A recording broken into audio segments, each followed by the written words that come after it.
do not understand white supremacy, what it is, and how it works, everything else that you do understand will confuse you.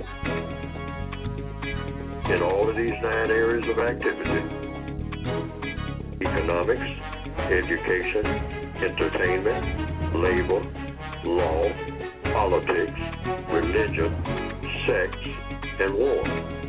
Anywhere on the planet, minute by minute, day by day, all of the time, all of the time, all of the time.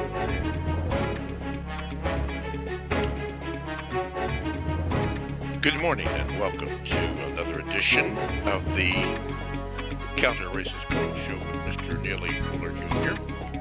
I am your co-host, Mr. Bobby. And let me get it out the way first.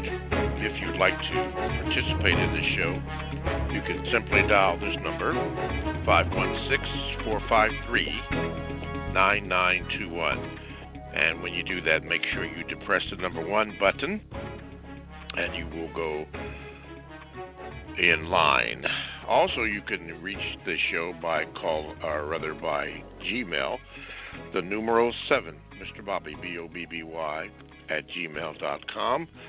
And I would not do that because we are tremendously backed up with Gmails, but at some point in time, hopefully we can get to that. Your best way to do is to dial the number, and you can get in. When you do call, make sure that you give the call screener your name, and that way we can proceed with the show. Okay, let me do this. Let me start off by introducing to some and presenting to others Mr. Neely Fuller Jr. And Mr. Fuller, good morning, and how are you this morning? Good morning. I'm still learning. You are still learning. Okay. Let's start off with a Gmail. This comes from the Liberated Brother. He says this, Mr. Fuller, in the Bible, it speaks of how we are supposed to look to God to solve problems such as white supremacy, racism, that we're to let go and let God have his way. I think this is why your message about us being put here to solve problems doesn't resonate with some in the listening audience, especially those who are Christians. Pardon me. And so what would your response, Mr. Fuller, be to those who believe that we should wait for the Lord to return to judge and then root out white supremacy rather than us doing all we can do? According to compensatory counter-racist logic, in the 7th area of activity in the textbook on religion, people should practice their religion. Whatever that person's religion requires him or her to do, that's what that person should do. And when the person says, well, I'm going to practice my religion, and I'm going to practice it all the way. Because if you don't practice your religion all the way, you're not really practicing your religion. You're just talking about your religion, but you're not really practicing it. So people who actually practice their religion practice their religion. And religions usually have requirements. So you make sure that you know what the requirements are. Otherwise, you won't be practicing whatever it is and whatever religion you say you have, because you really don't have it if you're not practicing it. So what the code says about that is just practice your religion. And if your religion says that you should wait on whatever whomever you're supposed to be waiting on to do whatever needs to be done, then you do that. But, different people will have their different opinions on how you go about waiting. And this usually has, sometimes people who have the same religion have different ideas about that. Some people say that while you're waiting, you're supposed to be doing something. You're supposed to be helping the poor or doing something And then others say, no, you don't do nothing. You just wait. You go somewhere and find a nice, comfortable place to wait, and you wait. And that's all you do. Well, if your religion requires you to do that, the way you interpret it, then that's what you do, and that's what people should expect you to do.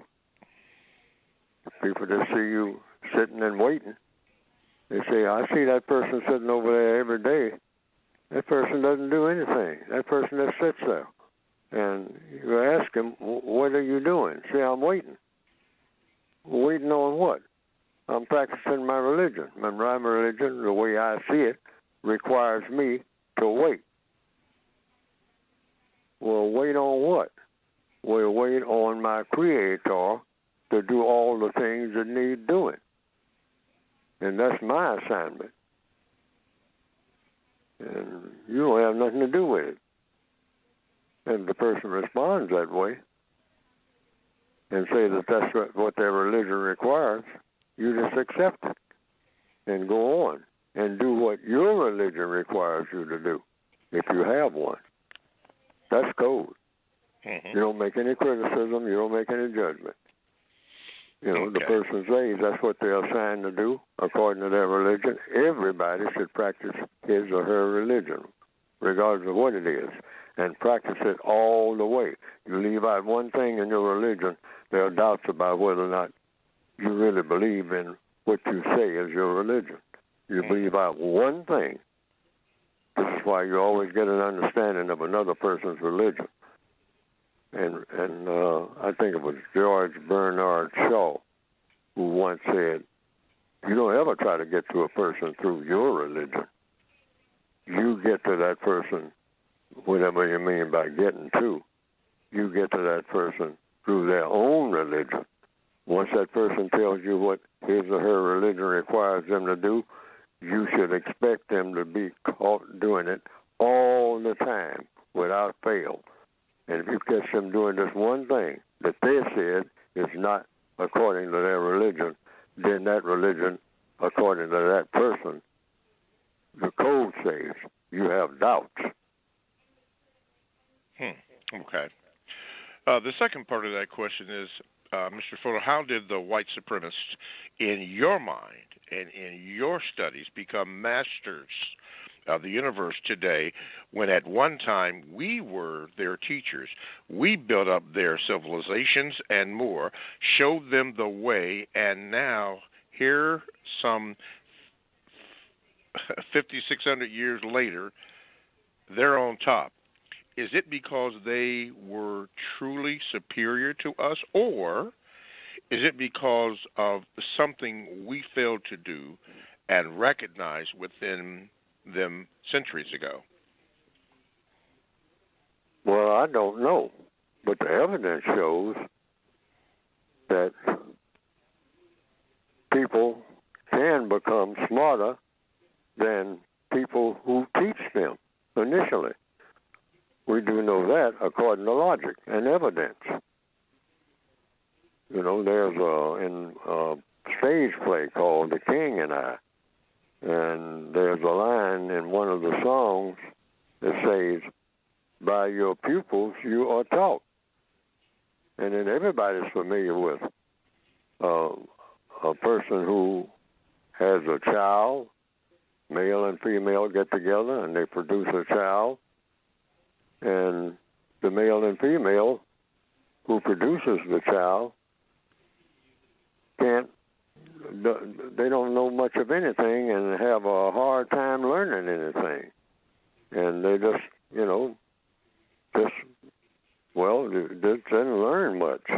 And nobody taught them much of anything. And people who tried to teach them couldn't teach them. But that same male and female will produce a child who is a genius at almost everything. I mean, this picks up on things right quick. And people have seen that right in families. They'll say, well, we got 6 children, but 2 of them, I mean, my goodness, they've run circles around everybody in this family and everybody in everybody else's family that we've encountered. But the other 4, they don't seem to know how to do much of anything, and we don't know much how to do of anything. You know, me and my spouse, who got together and had these 6 children. I mean, we don't know near as much, or understand near as much, or pick up on things as quickly, or as inventive, or innovative, and have the ingenuity as that 3rd child, and that's number 6. And we've all witnessed that. See, so you just go by what you see. Go by what you see and what you've heard, and try to see what you've heard correlates with what you see. So in answer to the question, I don't know why black people reportedly were all that smart at one time and then suddenly became not smart over a period of time behind some people that they said that they taught. But here again, by your pupils, you are taught sometimes. Sometimes the people who learn from you just a little bit will grow and be more powerful and more learned and catch on to things and know how to do things more than you ever thought about doing. And you're the one who started them off. So it kind of looks like that's what happened to black people, if that is indeed the case. Now, I'm not convinced if someone just asked me that is the case. You know, that's what I've heard all about these great civilizations that black people had, and that the white people came along and they didn't know anything at all, and everything they learned from black people. I'm not sure that's true, but I've heard that it's true, and I've also heard that it's not true. So my reaction to all of that is, well, regardless of what it was then, I see what it is now. And that's why I wrote my book about counter-racism. Mm-hmm. Because that's we should have a world of justice and not racism. I just go by, and I say it really doesn't make any difference who started what and who was dumber than who, or who built this and who built that. You just go by what's happening now. Because why? Because it's logical. Because we're here now. We're not back there. Whenever it was, whomever did what, whomever made the incorrect turn in the road or whatever. Who cares? Who is supposed to care? The white supremacists certainly don't care. They'll say, yeah, we were the dumbest people in the world at one time. But boy, look at us now. How about that? Mm-hmm. Okay. Let's go to the phone lines. Let's go to the 717 area code. Don't have your name up here, but we're going to see if we can get you in here. Okay, you are on with Mr. Fuller. What is your question for Mr. Fuller? Good morning, Mr. Bobby. Good morning, Mr. Fuller. It's Mr. Walker. Okay. It's Darnell. I have a question to VGQ, if that's okay, Mr. Bobby. Do your VGQ first and then ask your question. Well, the VGQ is that the ability to do comes from knowledge that we can do, and that was my VGQ. Okay.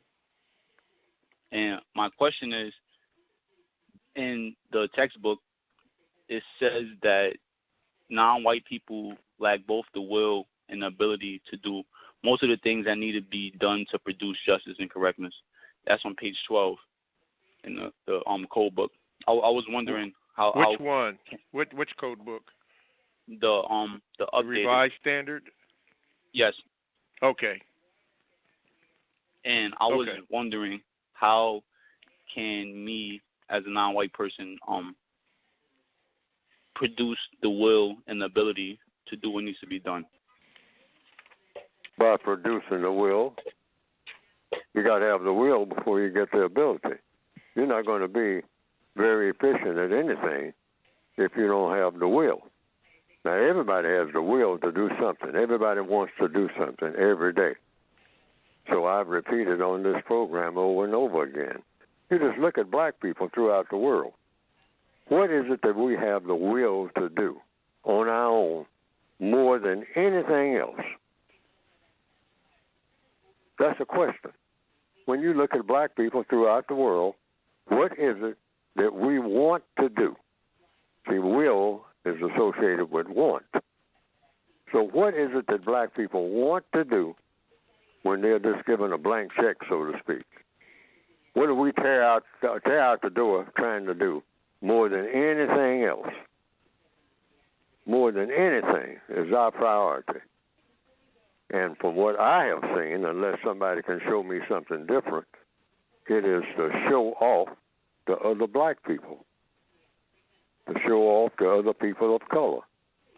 Just find some way to show off. Doesn't make any difference what it is. Just show off. Hey, look at me. Look over here at me. I mean, don't pay attention to nothing else. Look at me. You know, I'm going to do something to get your attention. Well, what are you going to do to get my attention? Well, I mean, just whatever I think of doing. Because I need your attention. Gotta have it. Even if I have to just walk up and hit you over the head with something, I'm going to get your attention one way or another. That's showing off. That's our priority. That's what we have the will to do.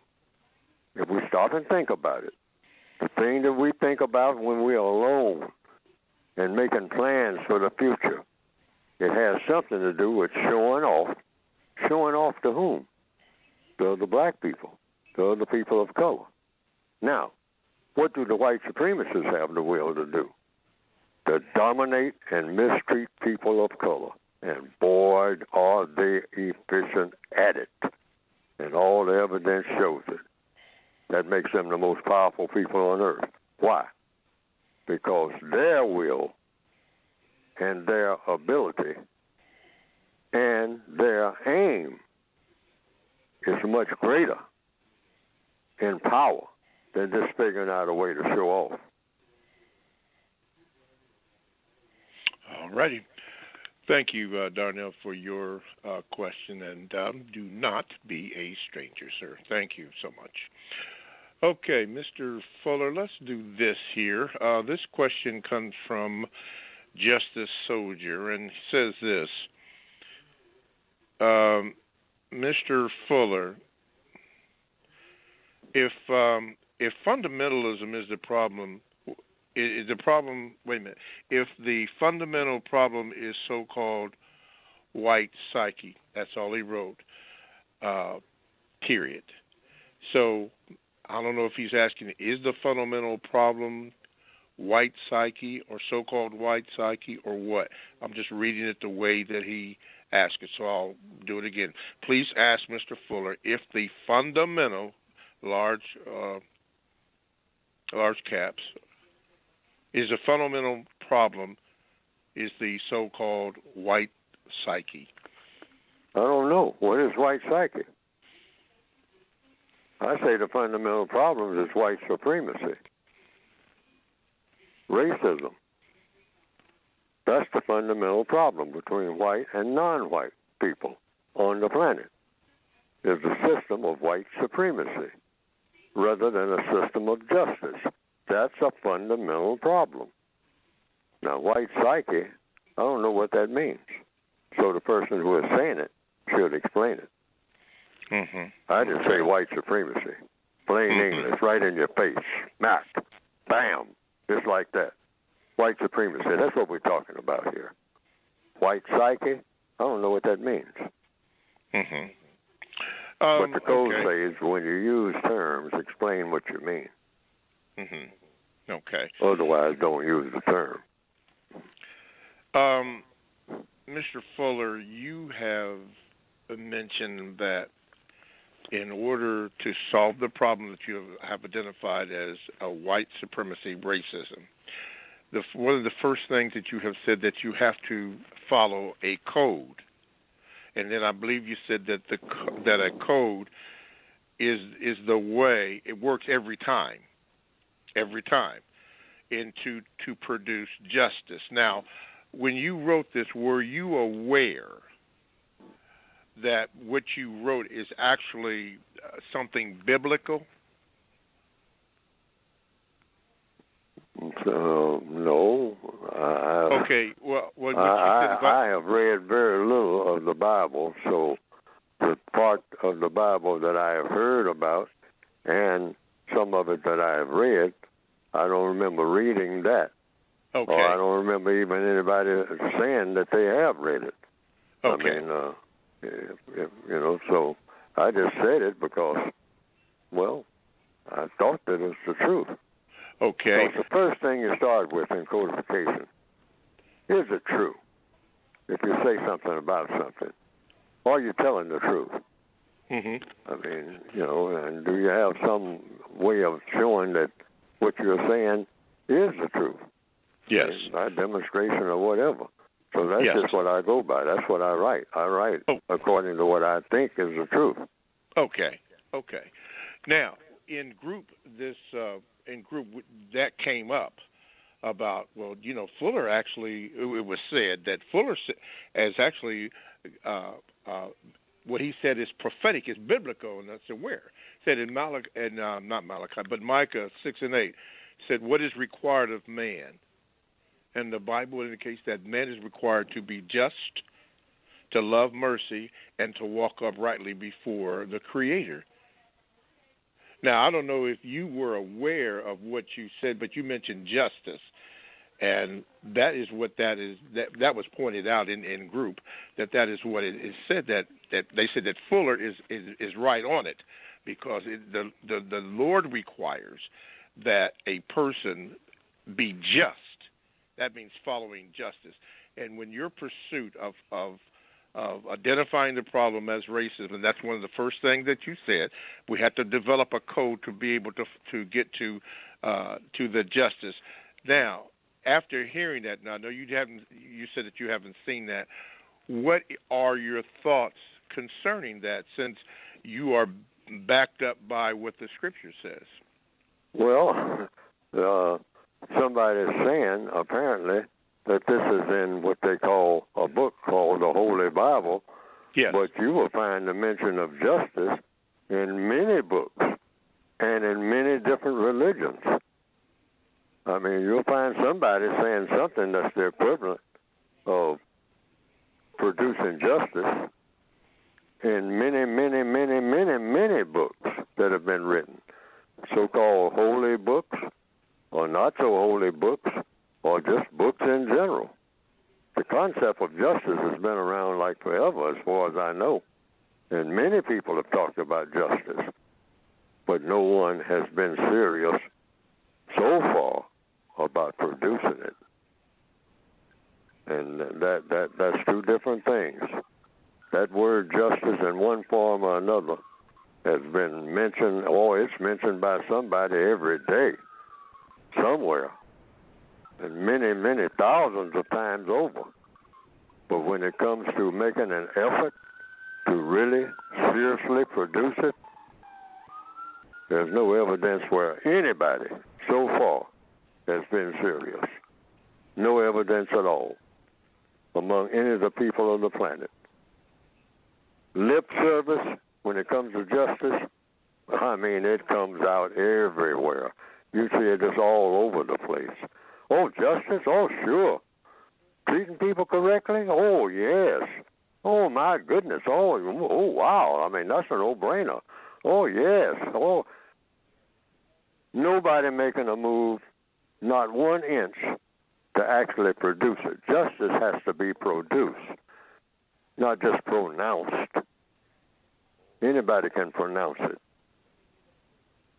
But producing it and having a definition that fits the production, like I didn't like any of the definitions I saw for the word justice in the different dictionaries and encyclopedias, the few that I looked at, and I had enough of that right quick. So I made up a definition for the word justice, a compensatory definition, which I think will stand the test of time, and something you can measure, and that is you got to guarantee that no person is mistreated. That's number one. And number two, guarantee that the person that needs help the most gets the most constructive help. And you have to do that consistently all of the time, every time, without fail. Otherwise, you don't have justice. So justice, by that definition, doesn't exist anywhere in the known universe among any people, because everywhere somebody is being mistreated. And everywhere somebody needs help the most who is not getting it. I don't know of no place, I haven't heard of any such place anywhere on the planet where nobody's being mistreated and everybody who needs constructive help is getting it on a slam dunk. I mean, they're getting it. They're not talking about working toward getting it. They're getting it. I don't know of no place that's like that among any people who consider themselves super civilized. Somewhere among them, I think if people really examine it, they'll find somebody being mistreated. And they'll find somebody who is not getting the constructive help that is needed. Not just somebody, or a whole bunch of somebodies on both counts. I think that's the case. Okay. Let's see. But everybody talks about we're working on it, or we're thinking about working on it, or one of these days we just might get it. And if we do this and do that,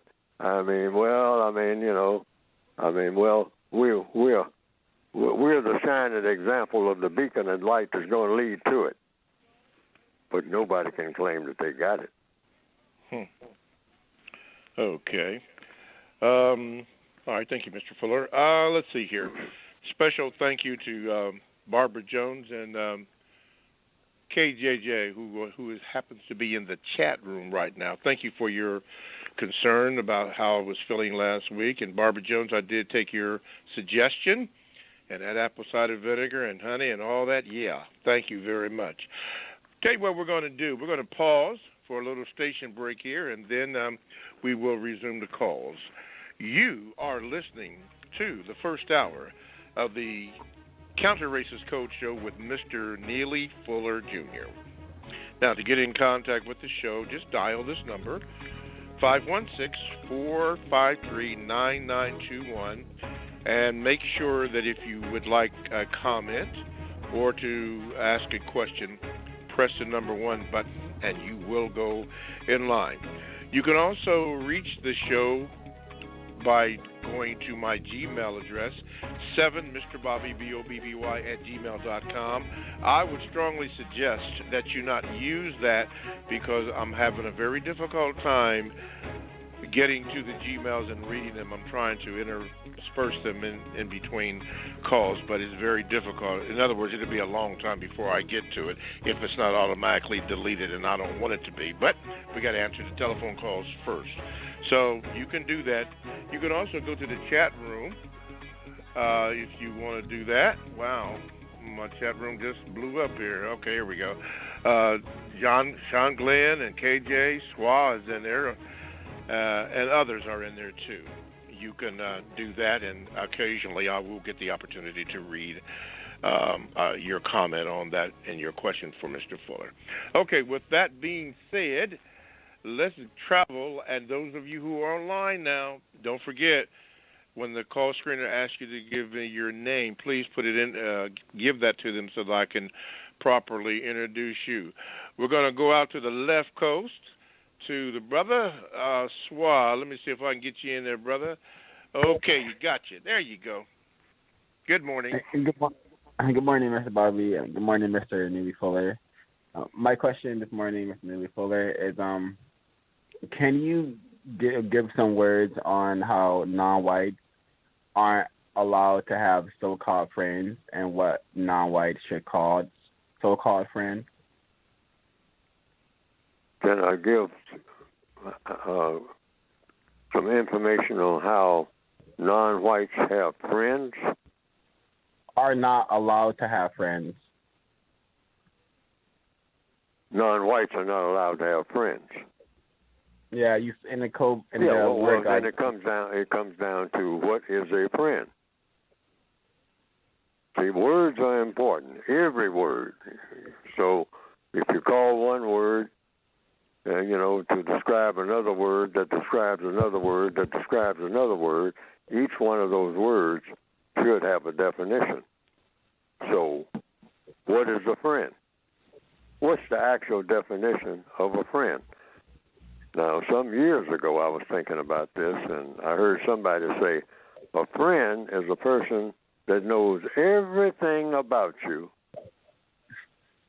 including all your faults, and will still stick by you regardless of what happens, will always be supportive of you, regardless of what you do and where you go and whatever.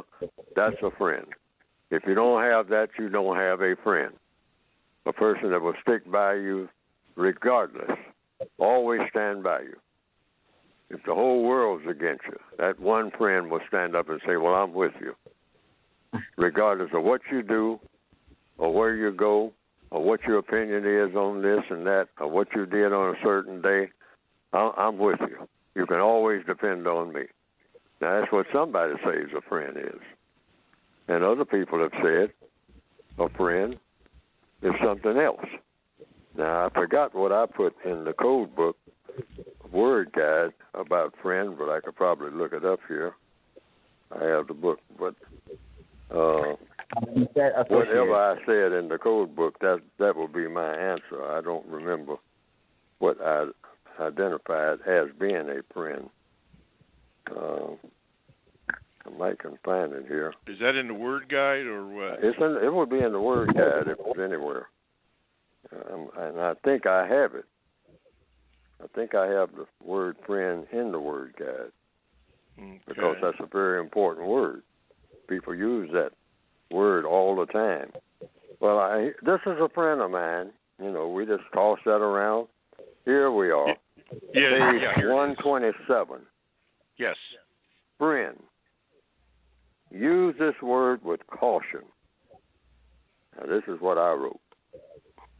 Use the word associate to apply to any person, white or non-white, with whom you interact with in any manner, in any area of activity, economics, education, entertainment, labor, law, politics, religion, sex, and war, counter-war. When others use this word, ask for a detailed explanation that you can easily understand. In other words, the basic instruction here is when a person says friend, ask that person, what do you mean by friend? Because different people got different ideas about what a friend is. A friend is somebody who just drops by every now and then and chats with you on the front porch and then goes on their way. Or a friend who comes by and mows your lawn when you're sick and run and get your groceries and all like that. Or a friend just might be somebody who comes and over visit you when you're partying, and you call them a friend because they always show up at every party, and that's all they do. They just come over and party and then leave, and you say, that's a friend of mine. Different people got ideas about what friendship is. So you always, according to what I have written, which I think is logical, ask questions. What do you mean, ma'am or sir, when you say that that particular person is your friend? What do you mean by that? Not what the other person means, not what somebody thinks that it means. What do you mean? What are the qualifications that you have for a person to be a friend? And then also it says here on page 127, in answer to the question about friend, according to what I've written in the textbook, questions. What exactly is a friend? These are the questions you ask. What exactly are the qualifications for friendship? Is there any way to prove friendship other than by producing justice and correctness between and among all people, all creatures, and all things? See, that could be the definition of a friend. a person who actually produces justice. That's a friend. And correctness among all people and all creatures. Nobody's done that. So nobody qualifies for friendship under that definition. During the existence of white supremacy, how can a white person qualify for friendship with a non-white person without speaking and acting effectively to replace white supremacy? That's a question. During the existence of white supremacy, how can a white person qualify for friendship with a non-white person without that white person speaking and acting effectively to replace white supremacy with justice? Can a white supremacist be a friend to any person who is not a white supremacist, and or to any person who is not white? Can a white supremacist be a friend to any person who is not white? That's a question. These are questions you can ask. See, all problems are solved according to the code. Through what process?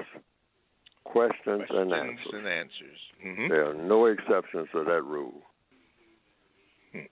All righty. Swa, I don't have to tell you don't be a stranger, but I'll tell you what, my brother, thank you for your call. All righty. Let's see here. Brother Muko, I'm going to get to you, but before I do, I'm going to read this, Mr. Fuller. By the way, this program is all over the world, as witnessed by Mata VGQ from Madagascar. How about that? And I talked to a person in Mr. Fuller's camp, and he gave me some numbers about this program and how it is exploding all over the place, and in particular with the younger set. It's been noted. So, Mr. Fuller, I know you didn't know that because I asked about that, and the message is resonating, and people are listening and asking questions. Okay. In Madagascar? Well, yeah, there's a brother on the line right now from Madagascar. Oh, yes. Got him right here. And he says people are taking interest in the counter-racist code in Madagascar? No, I said that, but I checked with some people in your camp, and they gave me some about how the program is progressing all over the planet, and in particular resonating with people who are younger than you and myself, and they are questioning and they are asking questions, and they could tell by the calls that come in, the gender or the age of the people, and that's good. That is very, very good. So you're exploding off the charts, so to speak, which means that you also... It's not me. If I can just your message. Get black people, I can just get black people just to get into that question thing. Question everything and everybody, including Neely Fuller. I mean, nail him to the wall. Neely Fuller, out here doing all this talking and whatnot. Have him explain everything that he says in fine detail. And be that way with everybody. Okay. And we will be miles ahead because we are known as a people who don't ask questions because we're kind of taught that by some of our elders, by the way. Because I was kind of taught that, shut up, don't ask so many questions. Okay. And so, at an early age, you get to the place where you stop asking questions, which means you stop learning. Okay. Well, anyway, it's been noted because it was spoken to me with some people in your camp directly, and I was very pleased to hear that. Anyway, let me go on to this here. Before I get to you, Brother Muko, and I will. Diva Toot says this. She has two questions, but I'm going to ask one. It says, Mr. Fuller, I have two questions. What does the code say about victims who misuse VGQ? To give some context, I met a victim who spoke to me about your book, agreed that all white people should be suspected as racist, and agreed to developing a code. She then told me she participates in a tragic arrangements with homosexual married women who she knows are racist. I asked if she was becoming less confused. Why would she engage in that activity? She says, VGQ, everyone has a right to be a victim. So my question, Mr. Fuller, can VGQ be abused if you know you are engaging in dangerous activity with suspected racists frequently? Well, first of all, you go to the definitions. Here again, we got to have definitions. What is VGQ? Victims Guaranteed Qualification. Qualification for what? So according to the code book, if I remember how I wrote it, VGQ means you have the qualification, if you're non-white, to say anything that you want to say about race, racism, or counter-racism. Anything that you want to say about race, regardless of whether anybody agrees with it or not. We're talking about saying. That's VGQ. And I cannot disagree with what you say. See, that's what that's for. Now, what is VGQ for? To keep black people from arguing with each other about how to go about replacing the system of racism with the system of justice. Because black people have made a sport out of that. As long as they can win the argument, they're satisfied. But winning an argument, black people arguing among themselves, does not solve the race problem. It does not contribute to it at all by you winning an argument with another fellow prisoner. It's just like two slaves at the bottom of the ship, and they have an argument about the merits of slavery.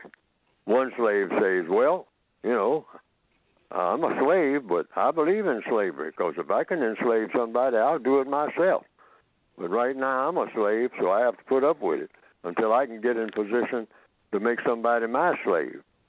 Now, that's a slave at the bottom of the ship talking to another slave. And the other slave says, well, I believe in getting rid of slavery altogether and having a system called justice. Now, they're disagreeing with each other, but they're entitled to do that because they're not in charge of the slave ship anyway, so it doesn't make any difference what they say to each other. They can have all their opinions all over the place, but the fact is, both of them are slaves. That's the beginning and the end of the day. So they can argue and back and forth. That's why I say black people shouldn't have arguments about racism. According to what? According to logic. Mm-hmm. Okay. You know? Why? Because where's the argument going? It's just another argument. It doesn't mean anything one way or another. Now, when it comes to the doing part, we all do things to support white supremacy because we're all prisoners of war. Prisoners of war are equal, even though they may not be treated equally, but that's been determined by the prison masters. Slaves, same thing. Mm-hmm. One slave might be a slave that works in the field in the hot sun. The other slave doesn't do anything but groom the master's horse. Now, which job is easier? Grooming the master's horse. That's all he does all day. Just be out there at the stable grooming the horse, petting the horse, feeding the horse. That's the master's favorite horse.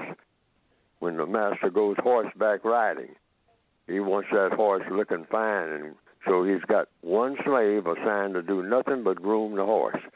Now, the other slave is out there picking X number of bales of cotton every day in 110-degree heat. Now, that's a harder job. But one slave shouldn't get mad at the other slave. The slave who is out there in the hot sun shouldn't get angry with the slave for grooming the master's horse because they're both slaves. Black people got to really think about that.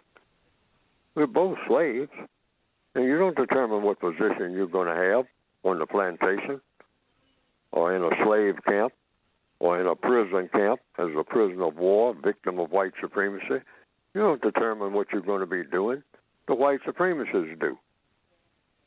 So that's the end of that. So one shouldn't be criticizing another. It's a scene in the movie Gone with the Wind. And near the beginning of the movie that makes that point. That's a movie that's on my movie list because it's got a lot of lessons. One slave says, looks up at the sun. Oh, no, he hears a bell ringing. And that bell usually means it's quitting time, the end of the day. And so he hears the bell, and so the little slave says, quitting time. And the other slave working next to him, he was real muscular and much bigger.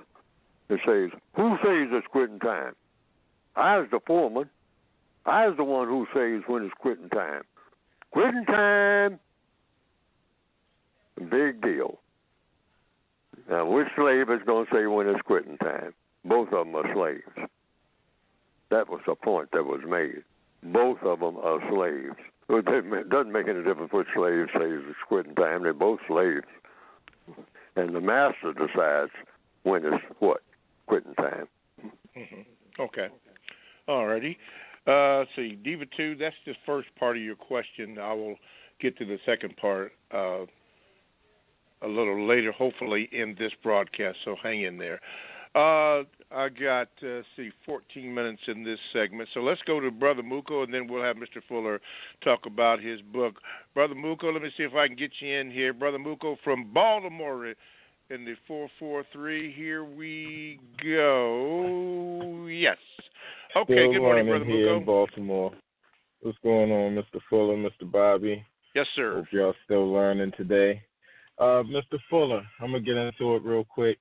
For my care, where we still practice the compensatory constructive conversations or discussions here about eliminating racism, white supremacy, can you expound for my care units in California and Baltimore and all around the United States the importance of that first line in the beginning of your book? Okay, the first line that I'm referring to is about if you don't know what racism is, racism, white supremacy, what it is and how it works, everything else that you know will only confuse you. Can you please expound on that, on the importance of that for every victim of racism, white supremacy, please? And thank you. Yes, well, sir. I think that it's explicit. It may not be, but I tried to make it as clear as I possibly could. And in the revised expanded edition, the 2016 edition of the updated 1984 edition, I put it on a separate page. It takes up the whole page. After the title page of the 2016 edition, I have, if you do not understand white supremacy, then in parenthesis, racism, because white supremacy and racism are one and the same. If you do not understand white supremacy, racism, what it is, and how it works, everything else that you understand will only confuse you. Now, I wrote that in 1971, and I think it's explicit. And people who don't get it first time around should just turn to that page and stare at it until they absorb it. That's why I put it there. And, took up a whole page. I took up the whole page, just put that one sentence there. That's just one sentence.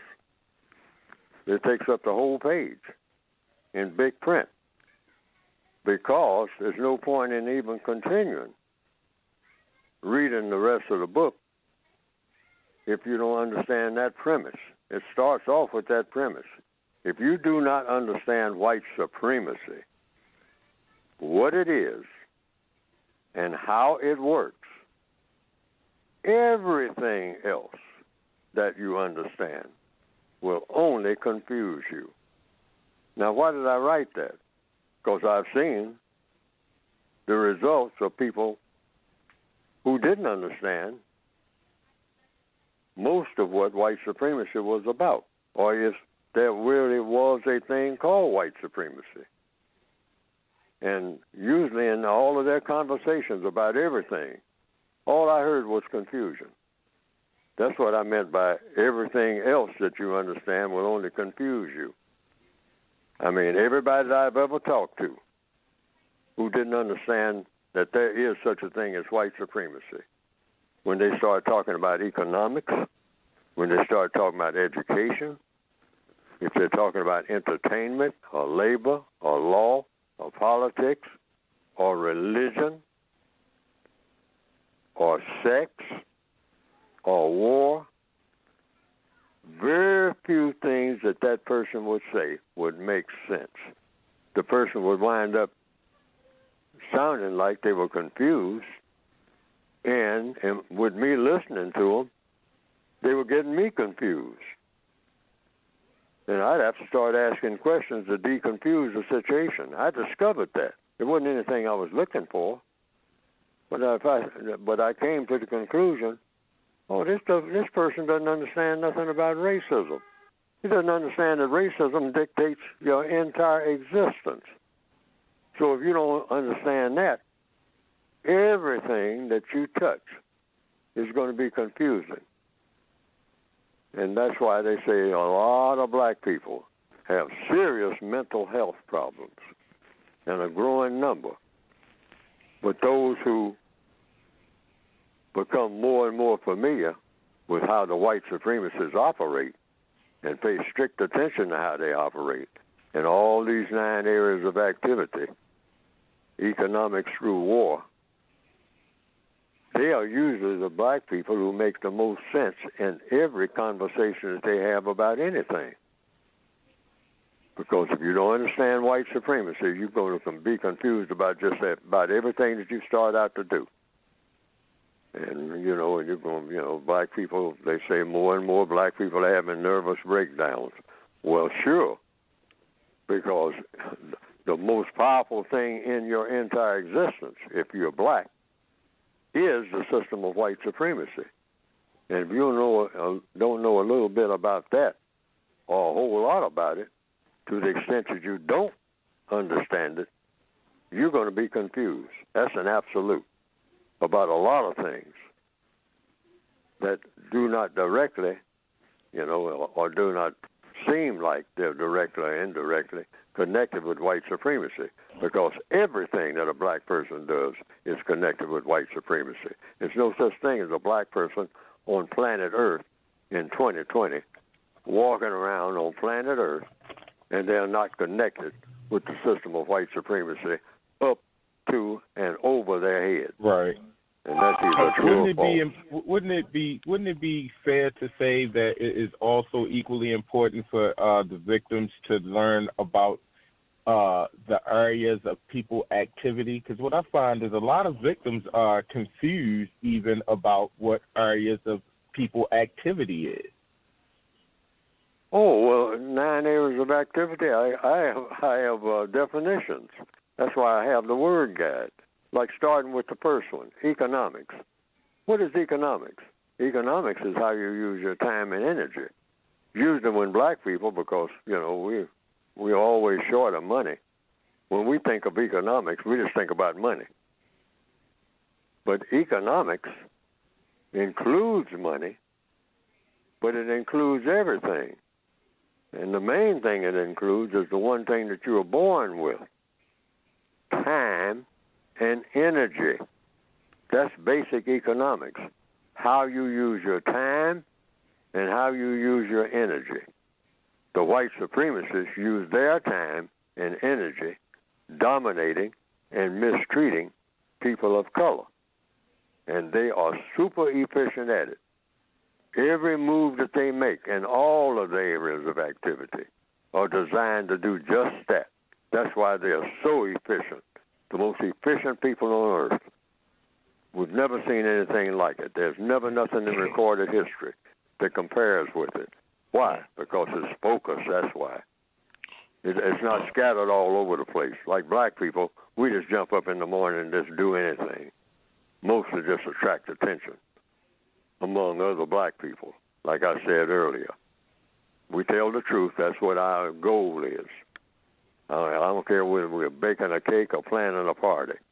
It's showing off to other black people. Throwing a brick through a window. It's showing off. Hey, y'all, I can throw a brick through a window. I can't do nothing else, but I can throw a brick through a window. I'll get your attention. I got another hairdo. I got another tattoo. That's why we go crazy with hairdos and tattoos. We don't think of ourselves as being crazy, but we're as crazy as we can be.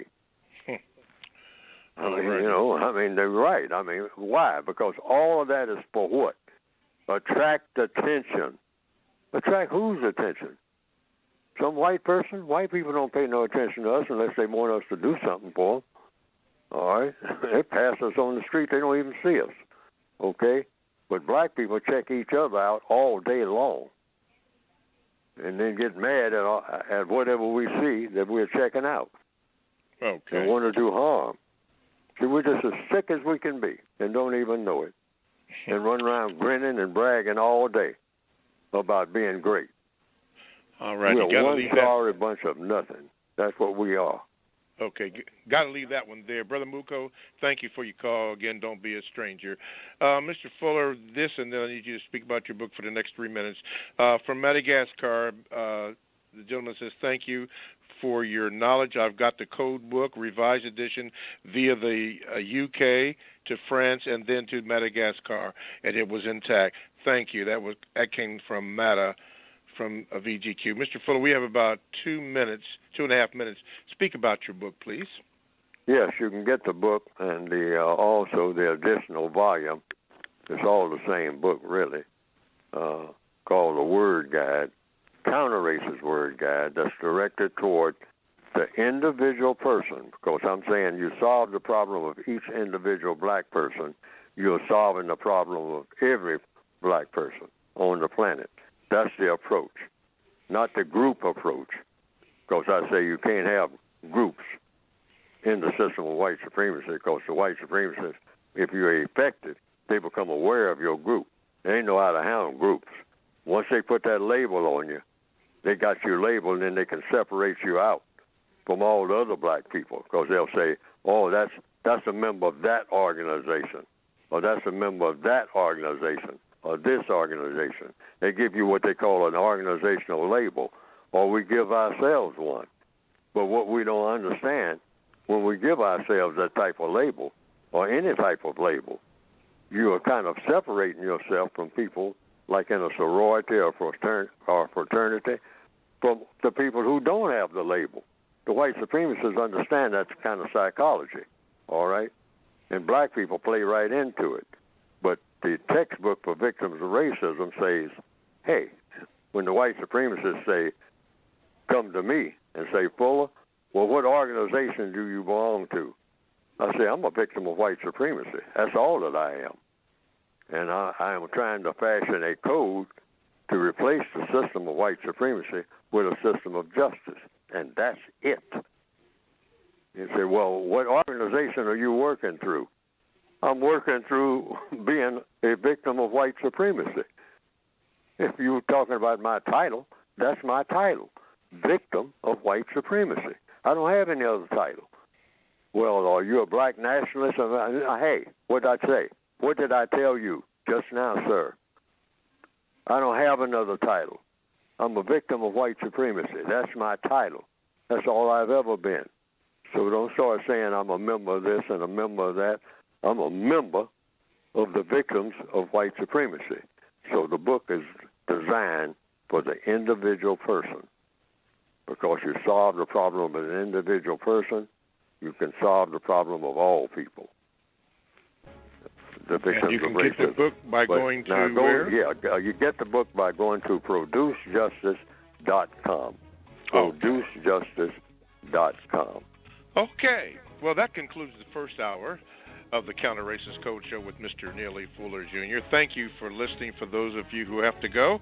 But for those of you who are just tuning in, stay tuned for the second hour of the Counter Racist Code Show with Mr. Neely Fuller Jr. Thank you for listening. We're going to have about a 5-second break, and then we'll start it all over.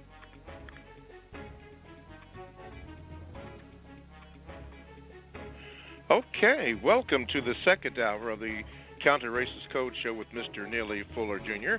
It's exactly 10 a.m. in the eastern section of the concept called the United States. My California people, which is 7 o'clock out there, usually will call in.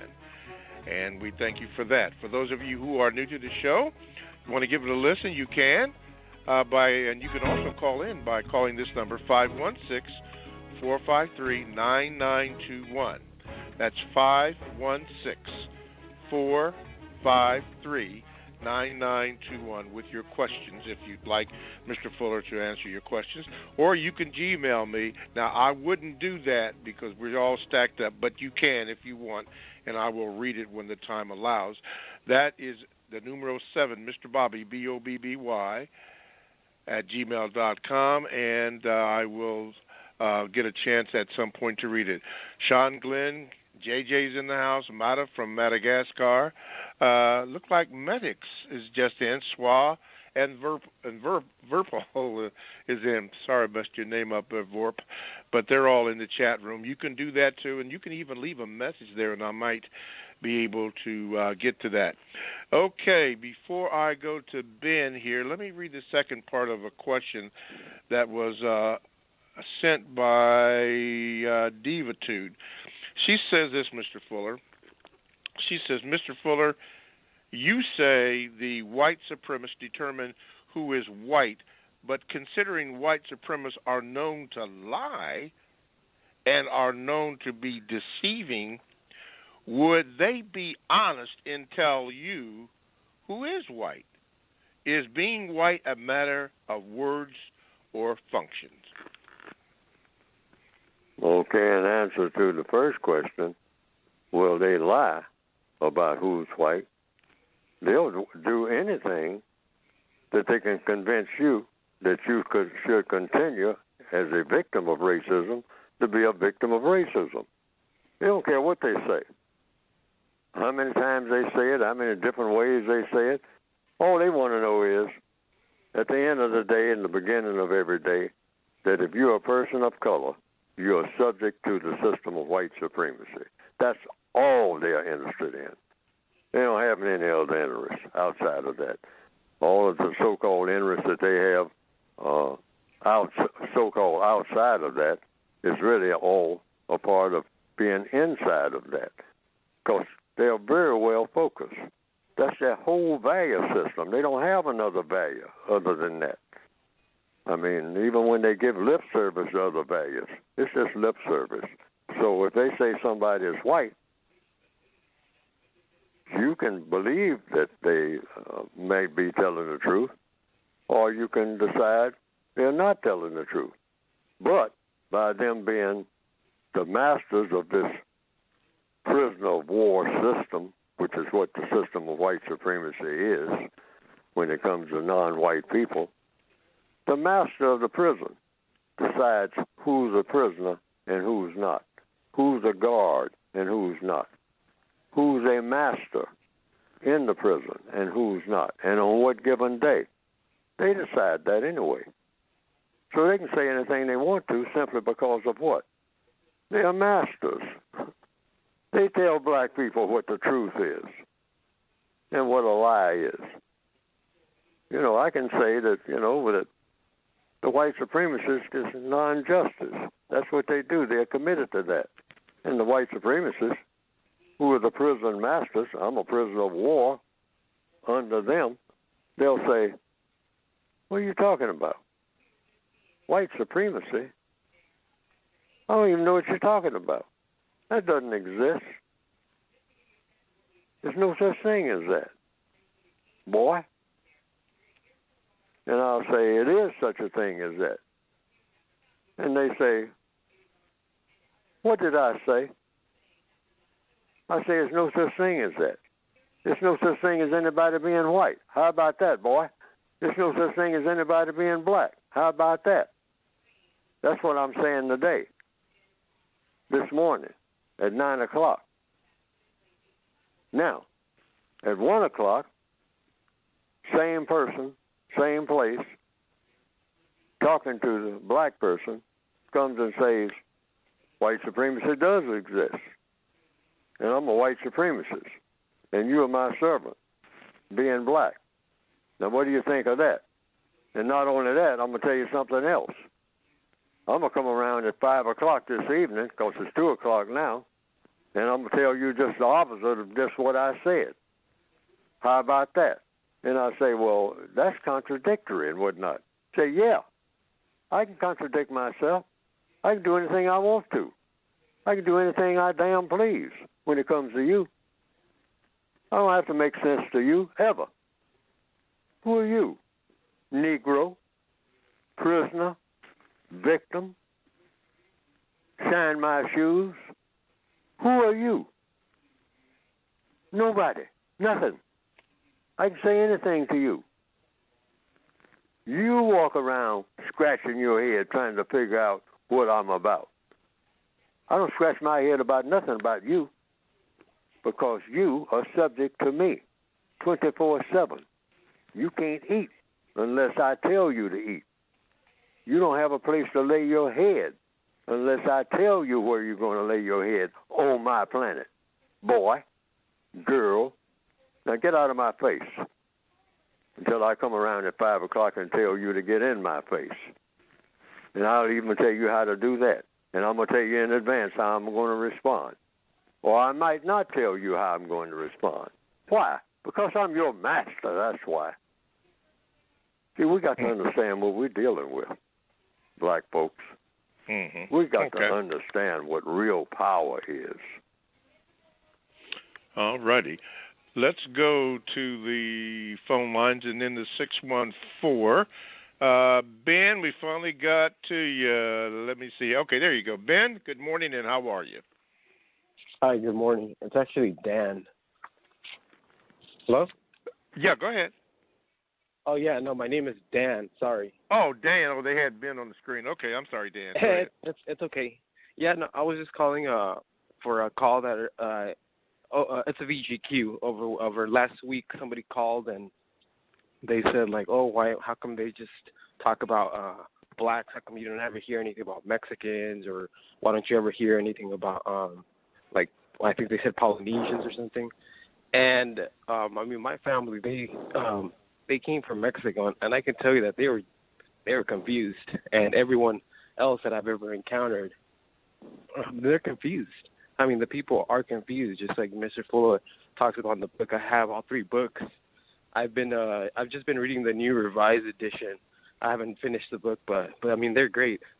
I love them. I like how at the end of the books there's like quotes of Mr. Fuller's, which are very helpful. So yeah, I mean, that's all I really wanted to say. That just just that kind of confirm that, like, the person's concerns. Yeah, people are confused. They're confused. I've been confused for my whole life. Just recently, I feel like I'm just learning more. I mean, as I got the book, I'm just learning a lot of my doubts are being like answered through the book, just through myself, just by like, oh, that's, you know, things just make sense. Why I was treated, why I was treated like if were discourteous to me or any type, like, it makes sense now. Like, it's like everything makes sense to me. Like, so yeah, that's all I was going to say. I didn't really have a question. But yeah, thank you for listening to me. Okay, we appreciate your VGQ. All right, thank you very much, Ben, and don't be a stranger, man. Don't be a stranger. Okay. All righty, thank you. Okay, that's what I was speaking about, Mr. Fuller. The statistics that were given to me from people in your camp, it indicated just what Ben was saying. There's a lot of people that are beginning to wake up and asking questions and reading the material, which is good. That to me, that's positive. I don't know how you feel about that, but to me, that's very, very positive. Very positive. Okay, let's see here. Let me go here. Let me go to the 704. Now, hopefully I don't get this wrong. It looks like it might be Texas. Is this Charlotte? This is Charlotte. It says Charlotte. It has Texas and / Charlotte. So I'm assuming this is a bad thing. TX. Is your name Charlotte? It's TX. in Charlotte, North Oh, Carolina. okay, TX. Oh, I'm sorry, TX. TX Oh, Green. TX in Charlotte. Okay. There you All go. righty. I There thought you it was go. Texas. Go ahead. Go ahead, please. Good morning, Mr. Fuller, and good morning, Mr. Bobby. Good morning, Good morning, my sir. Question, beautiful. My question is dealing with two words, and anti-racist and counter-racist. How important is it to distinguish the difference between those two according to the definition in the code?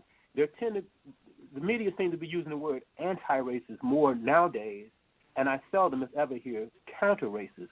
And since words are so important, I just want to know how important it is for us to not allow those two words to be used interchangeably. That's number one. And then the part two. Wait a minute. Let Mr. Fuller answer that first question first. Sure. So we can get clarity. Mr. Fuller? Yes, they can blend in one to the other. Or you can make a dividing line and say that counter-racism is when the racist is doing something against you directly, and you come up with a code for dealing with it, and you can call that counter-racism, or you can call it anti-racism, because anti just means against racism. But if someone accuses you of being a counter-racist or an anti-racist, I mean, these are words that I use. I mean, counter-racism. I don't know of anybody who was using counter-racism at any time before I started doing it. It's just one of these compensatory terms that I made up. But I blend them so this whatever works for me at the time. But if I am accused, and the code book says this, of being a counter-racist or an anti-racist, I'll say, no, I'm not. And the person says, well, you're right about it. I said, yeah, but writing about it and being one is two different things. So far, there's no proof that Neely Fuller is a counter-racist. See, but I will say that when it's at my convenience to do so, for the sake of, someone making a charge against me and say that Neely Fuller is an anti-racist or a counter-racist, and there's no evidence where Neely Fuller has ever countered racism. Why? Because racism is still here, that's why. So how are you going to say that I did something, successfully, and it didn't happen? And you're not looking at any evidence. Racism is still here. So how can Neely Fuller be a counter-racist or an anti-racist, and racism is still here? If he was a successful counter-racist or an anti-racist, whatever you mean by successful, we wouldn't have racism.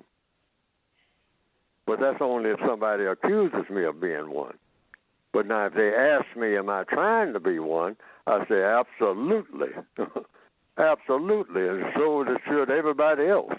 That should be their priority, their reason for existence, white and non-white, to be an anti-racist and a counter-racist. Why?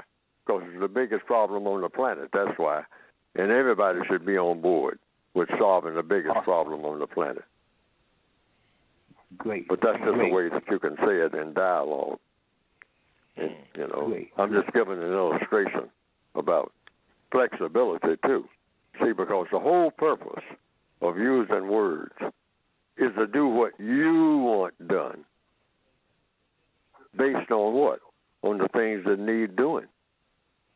So you invent terms and you use terms, even terms that are very common, terms that you don't make up. But you use them. You use every word in such a way that it works for what?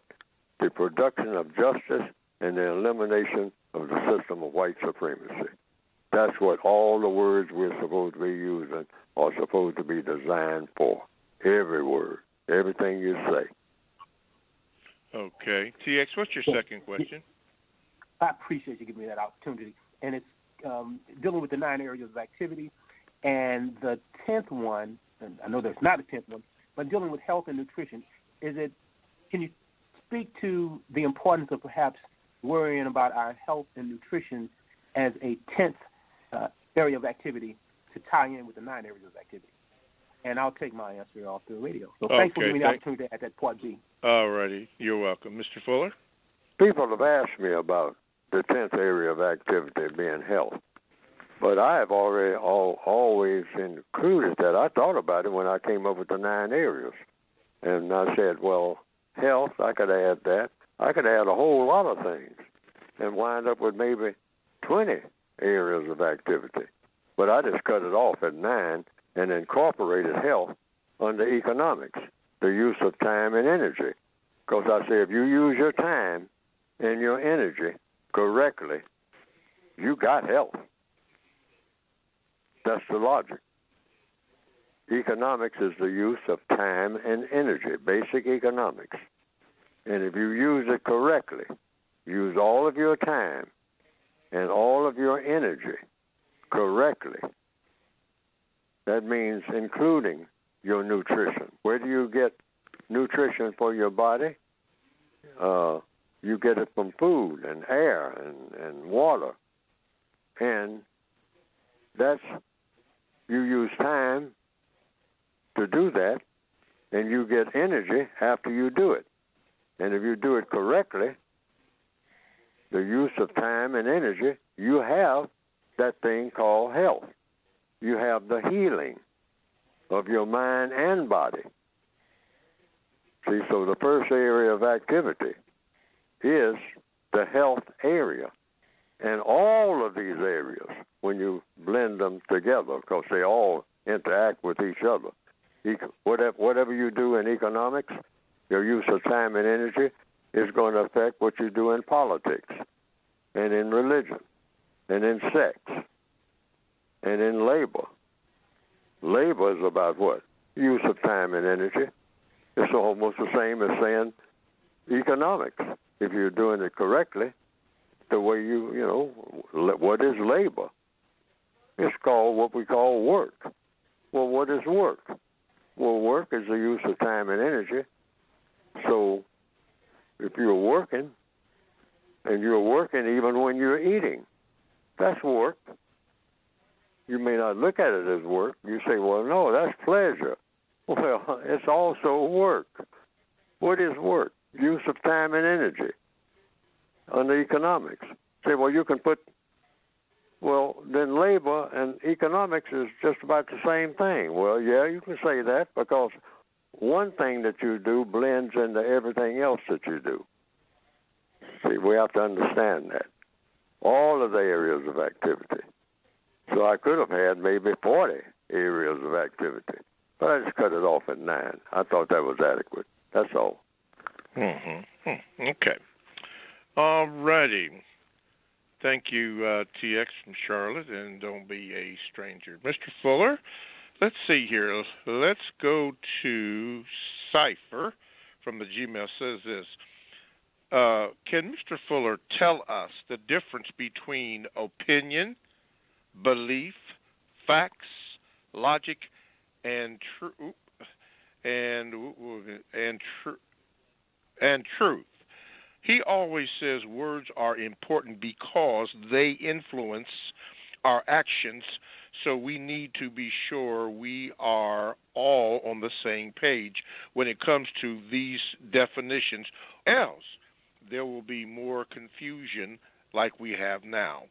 Most people really believe their beliefs and opinions are actually are facts and truth, when it in reality they are anything but that, because they use emotion instead of logic.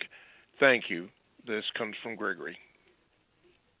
Well, in the word guide, I don't have the word opinion in there, if I recall.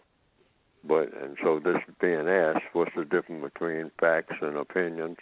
I don't have the word opinion in there. I don't know whether I have the word facts in there or not. I don't recall. But here is the formula, the codified procedure.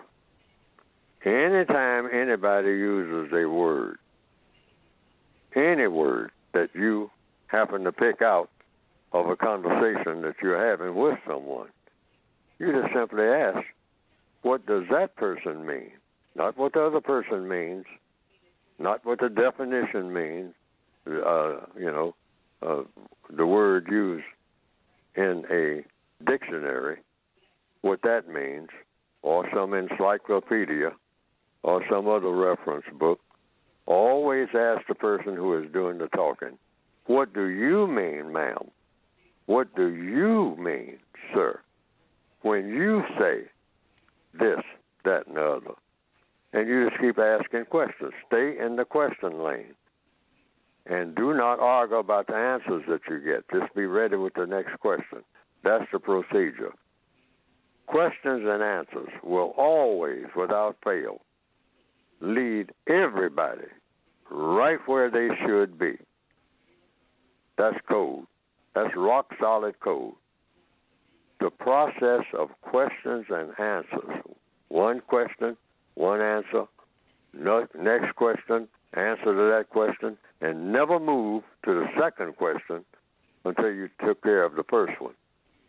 Don't brush past a question, because what you'll get is confusion somewhere down the line because you skipped over the answer to a question. You don't skip questions, even if you just say, I don't know. Now, that's not skipping over because that's an answer.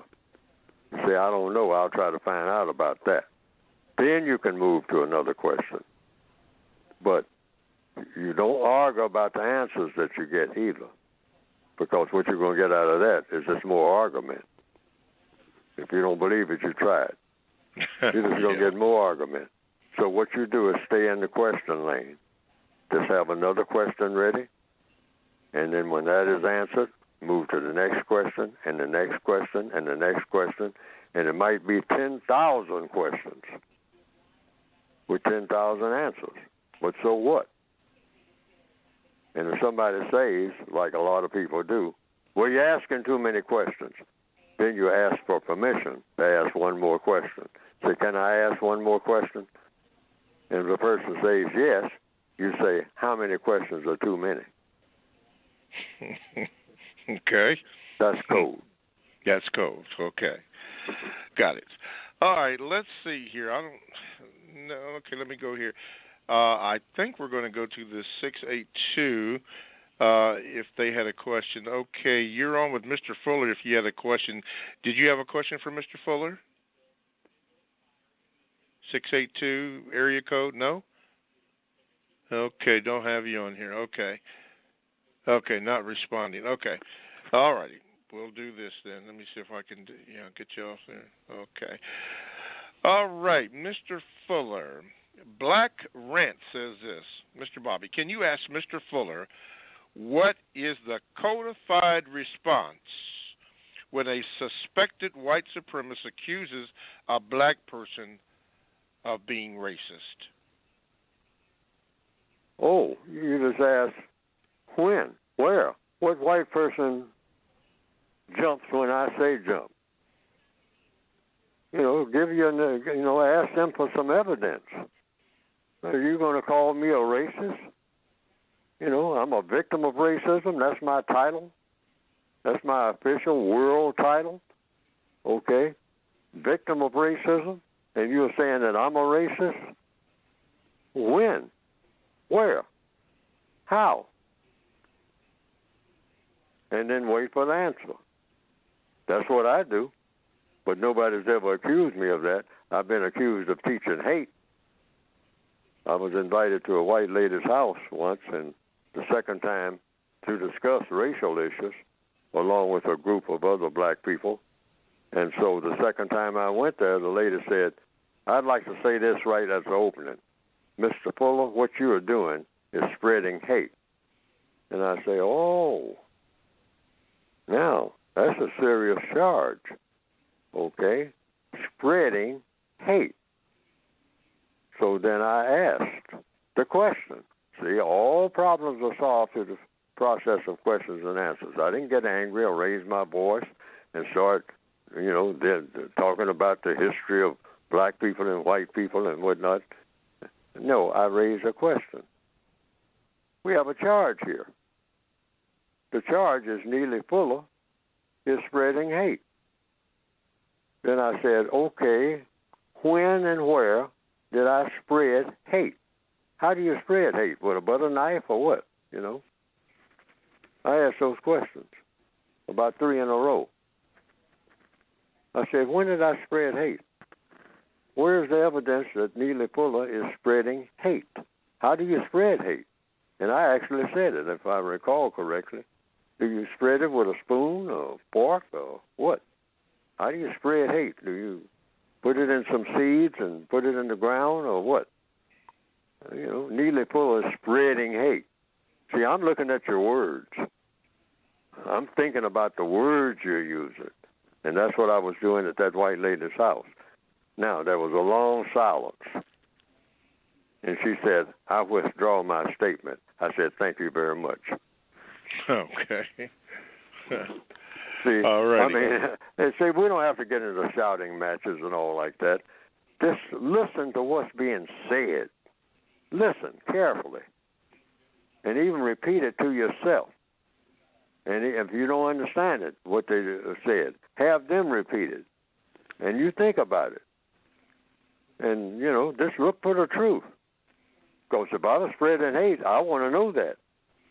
But I want to know where'd that come from? I'm talking about ending racism and replacing it with justice. Now, where did this spreading hate came from? You know, hey, how do you do that? Mm-hmm. You know, I might be doing it, but I mean, you know, demonstrate to me something. Right. And the lady said she withdrew her statement. Now, I didn't argue with her withdrawal or anything like that. I didn't get into an argument about you shouldn't have made it and all. See, no, that's not what it's about. Like I said, stay in the question lane. Yes, Questions and answers will always take everybody right where they need to be. It might not take everybody where they want to go, but it'll take everybody right where they ought to be. And it'll do that every time. Nothing but questions and answers. Okay. And with that, we are going to have a station pause here. You are now listening to the Counter Racist Code Show with Mr. Neely Fuller Jr. If you would like to be a participant in the show, just dial this number, 516-453-9921. Depress the number 1 button and you will get in rotation. You can also Gmail me at the number 7, Mr. Bobby, BOBBY, at gmail.com. And the chat room is open. You could leave a chat there if you'd like, and I may get a chance to read that, okay? Those are the ways you do that. Okay, let's go. We got about 32 minutes left in this hour. Let's go to the Big D, Dallas, Texas. And the 214, and I believe we have Lola on the line. At least that's what my screen says. Lola, are you there? Hello? Hello? Yes, you're on with Mr. Fuller. What is your question? Greetings to you, Mr. Bobby. Greetings to you, Mr. Fuller. Greetings. It's always an honor to speak to you, Mr. Fuller. And I'm thankful to the universe for a gift such as yourself, Mr. Fuller. I have a VGQ and a question. White supremacy will not give up their corrupt system because their race will go extinct. And that's a fact. The science of biology shows this.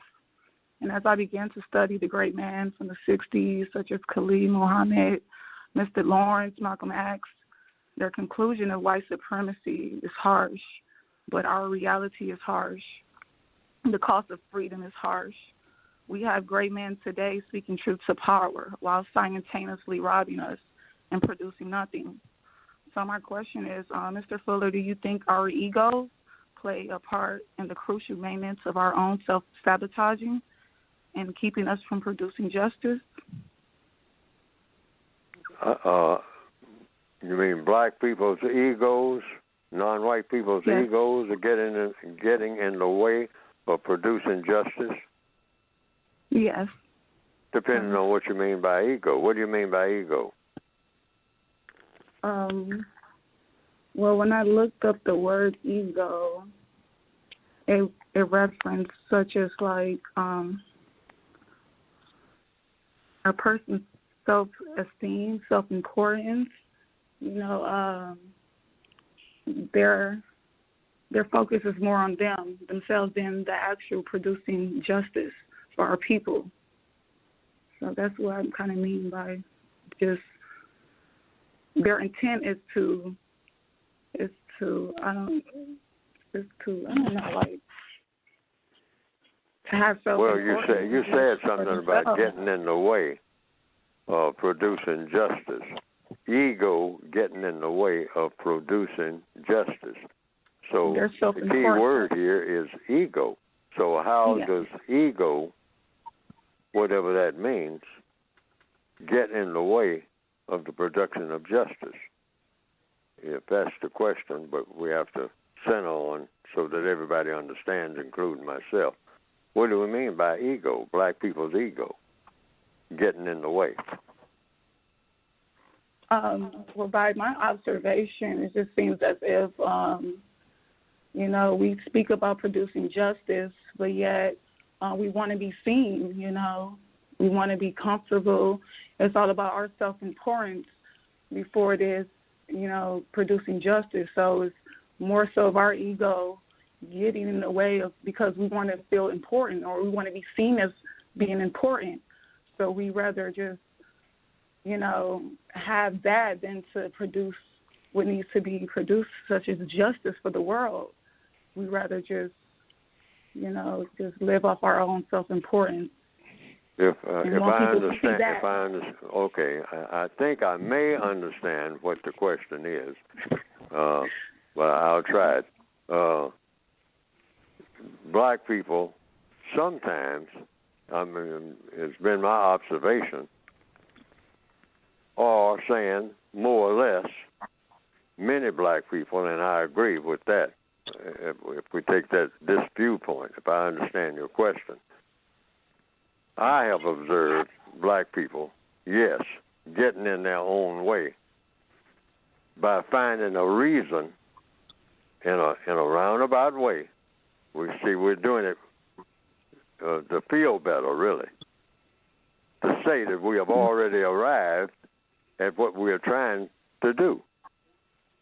And that's easy to do because it means you don't have to do much of anything except to, like in a war, which is where we are, declare victory. Say that I'm already somebody. I'm already the king of the world. I'm already great. Black people are already kings and queens. We're already that. We don't have to be nothing. We don't have to try to do nothing because we are already where we need to be. Now, if you're already where you need to be, that means you don't have to do any put forth the effort to do anything. Just declare victory. The white supremacists are not supreme over me. I got everything that I need. I got everything that I want. They ain't got nothing for me. They can't offer me nothing. They ain't nobody. It's the same as if they don't even exist. I go where I want to, do what I please. A lot of black people say that. I've heard black people saying that. This white supremacy thing, that people like Neely Fuller, these fools, one like Neely Fuller going around talking all that stuff, with his old 1 foot in the grave self. I mean, he's talking all that. Hey, don't nobody keep me from doing nothing. I go anywhere I want to, do whatever I please. Don't nobody stop me from doing nothing. I mean, he's just making that up with his lazy self, his lazy old black self, back of the bus self. You need to get on back there, wherever it was, because times has changed. Don't nobody tell me what to do. I go where I please, do what I want to. Ain't no white man ever stop me from doing nothing. Ain't no white man could ever stop me from doing nothing. I mean, it just ain't going to happen. I've heard black people say that. And the codified response is, oh, well, if that's the position you're taking, we should study how you pull this off, including myself, because I'm willing to learn from you how you did it and how you're doing it. No white person ever tells you anything to do and you got to do it in a system of white supremacy that that I think exists, and you're saying I'm making it up, that ain't going to happen, that's impossible, that's not what your life is about, I want to know how you did it. That's the codified response. If you're talking about what the codified response is to black people who say that, racism doesn't exist, I hear it all the time. Or if it does exist, you don't have to pay no attention to it. It ain't no big deal. You hear black people saying that. And I'm saying, I want to study how you maneuver the world that you're in, that I think you're in, and racism doesn't affect you no kind of way, directly, indirectly. Every black person should pay attention to how you pull that off. That's what the code says. And you get them to walk you through it by the hand so that you can do exactly what it is that they say they are doing. Not being affected by some that being made up all in black people's minds, something that's an illusion, something that doesn't exist. And if it did exist, ever, it was a long time ago. And all you got to do is just get up and walk across this planet and do whatever you cotton pick and please with your black self. And no white person can ever tell you what to do. Anytime, ever. Now, I want to see that miracle person. I keep hearing about them, but I never met one. Never even heard about one. Because I want to copy what they did. That's my response. That's your response. Why? Because that's a codified response. You learn from people who are successful. Now, I don't know of anybody, haven't heard of anybody who is successful at overruling the white supremacists. Lola, thank you for your question and also for your VGQ, and do not be a stranger. Mm-hmm. Okay, Mr. Fuller, I don't want to miss anybody here. I'm having a little problem here. Let's see here. While I'm getting to the next question, Mr. Fuller, what are your thoughts about all this stuff on... Oh, never mind. Let me go here. Let's go to the 507. Ben from Minnesota, you are on. Good morning, Ben, and you are on with Mr. Fuller. Go ahead, please. Good morning, Mr. Fuller. Thank you guys so much for everything you do. Quick question for you, Mr. Fuller. You mentioned sophisticated insanity in the past. Like, it's some sort of engagement where a lot of people in non-white countries, so-called countries, engaging in the white supremacists. Some of them are having military. They're spending a huge amount of their GDP on buying military equipment. And they're buying those equipment from the white supremacists. Now, my question for you, Mr. Fuller, is this a constructive activity, considering some of their people are suffering and dying? Some of them barely have food, but they have militaries, and they're buying equipment. Your thoughts, Mr. Fuller? Oh, the white supremacists are death experts. Oh, they worship death.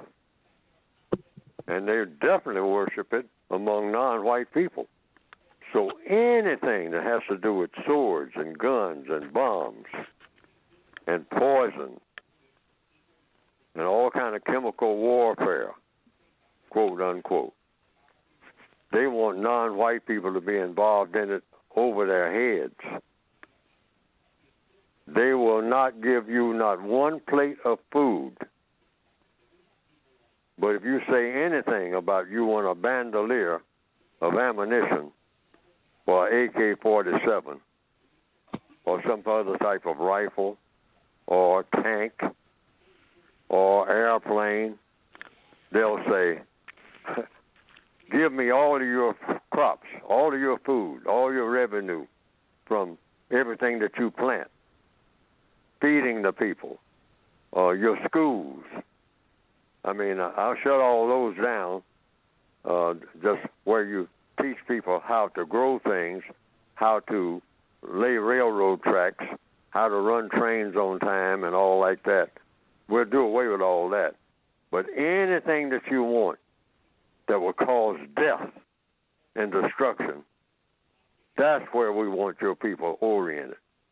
And then turn on each other full time with death and destruction. Oh, in answer to your question, they'll support all of that. That's the white supremacists. You'll see a black person almost every day in a photograph who doesn't have shoes on their feet. A 16-year-old, a raggedy shirt that came from somewhere else, and no shoes, but that person has an AK-47, a very expensive piece of equipment, and a bandolier, a 16-year-old black person posing for the camera, and a bandolier or two of ammunition around his shoulders. 16-year-old, he can hardly carry the weight of the bandolier. He's so small and weak from hunger. But he's got that expensive rifle. And in the background is an armored car. An armored car. And in the background of that, a village made of mud huts alongside of an armored car. How does that happen? The white supremacists, that's how it happens. That's all that they do.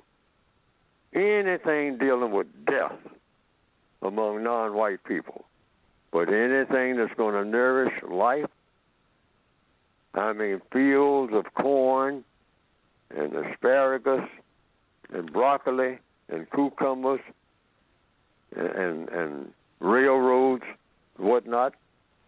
I mean, as far as the eye can see, no, just dirt and dust and desert and armored cars and desert. Can't grow nothing, but you got plenty of armored cars, very expensive armored cars, 50 caliber machine guns, a soldier with shiny boots and a uniform and a helmet. You see it all over the world. That's the evil of the white supremacists. That's what you're looking at. That's their work. Death and destruction. They love it. They don't want to be in existence without it. Among whom, primarily, the non-white people of this planet. All right. That's why this entire system of white supremacy has to go and replaced with a system of justice. Mm-hmm.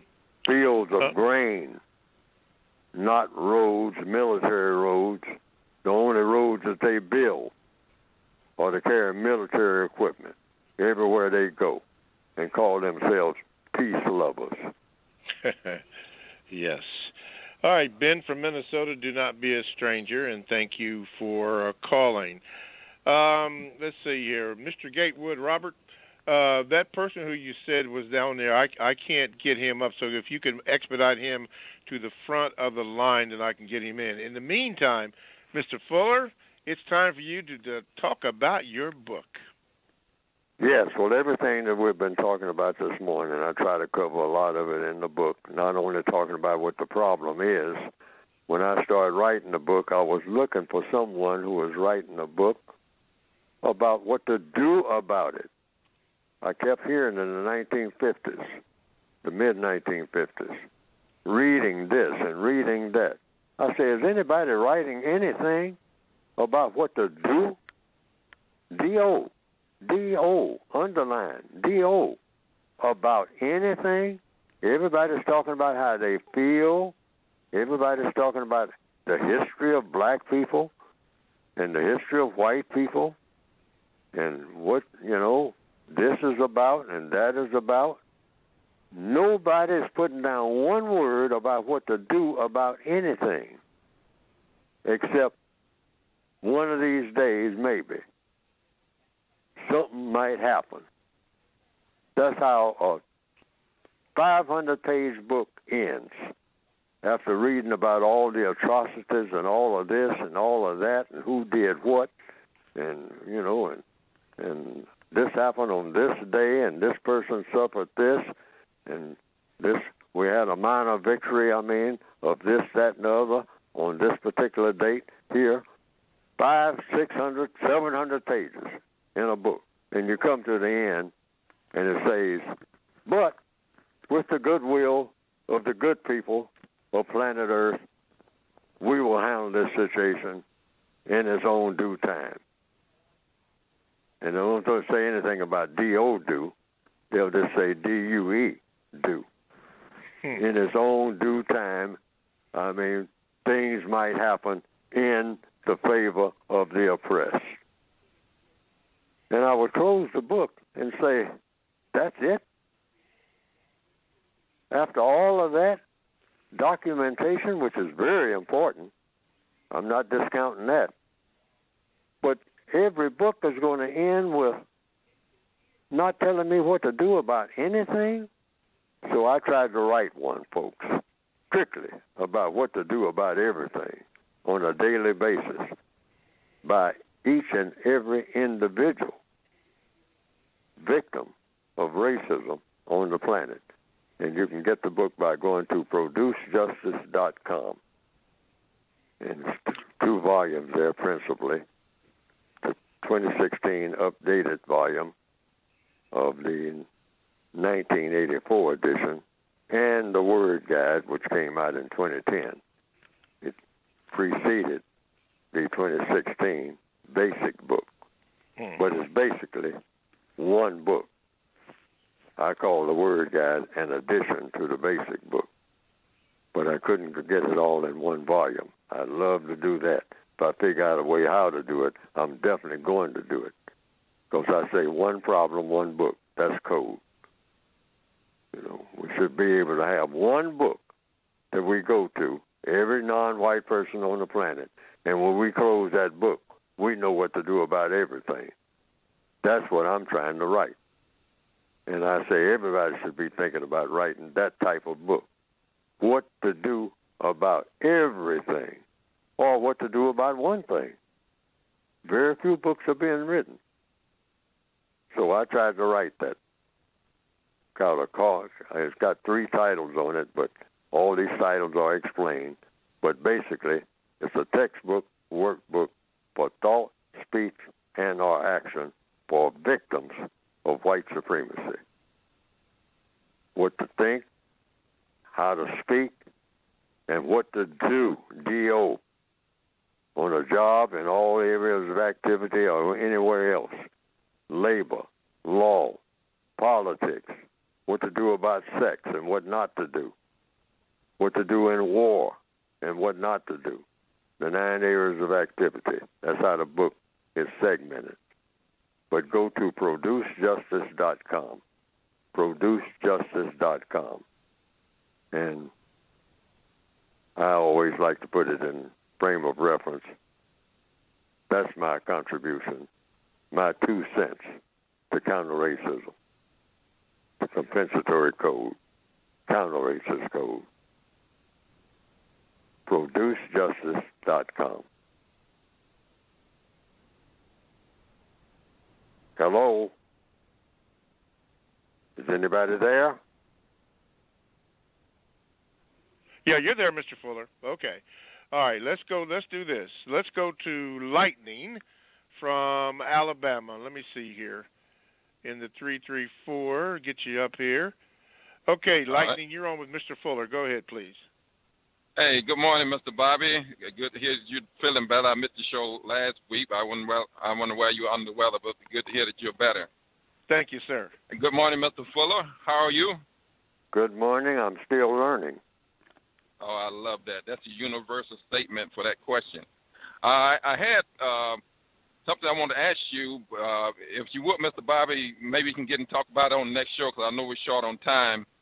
I want to know if you could share something about what Dr. Francis Cress Welsing said about the phallic symbol on the Washington Mall, the monument. If you had anything you could share with us about that. And also, I learned so much this morning that priceless statement you said about anyone that had question about that. If you don't understand racism, understand white supremacy, racism, what it is and how it works, everything else you understand will only confuse you. I like what you said. If you don't understand what that means, you need to look at it because it's self-explanatory. But I appreciate you, Mr. Fuller. And if you have time, talk a little bit about that. If you have anything you could share with us.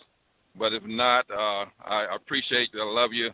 And thank God for you, sir.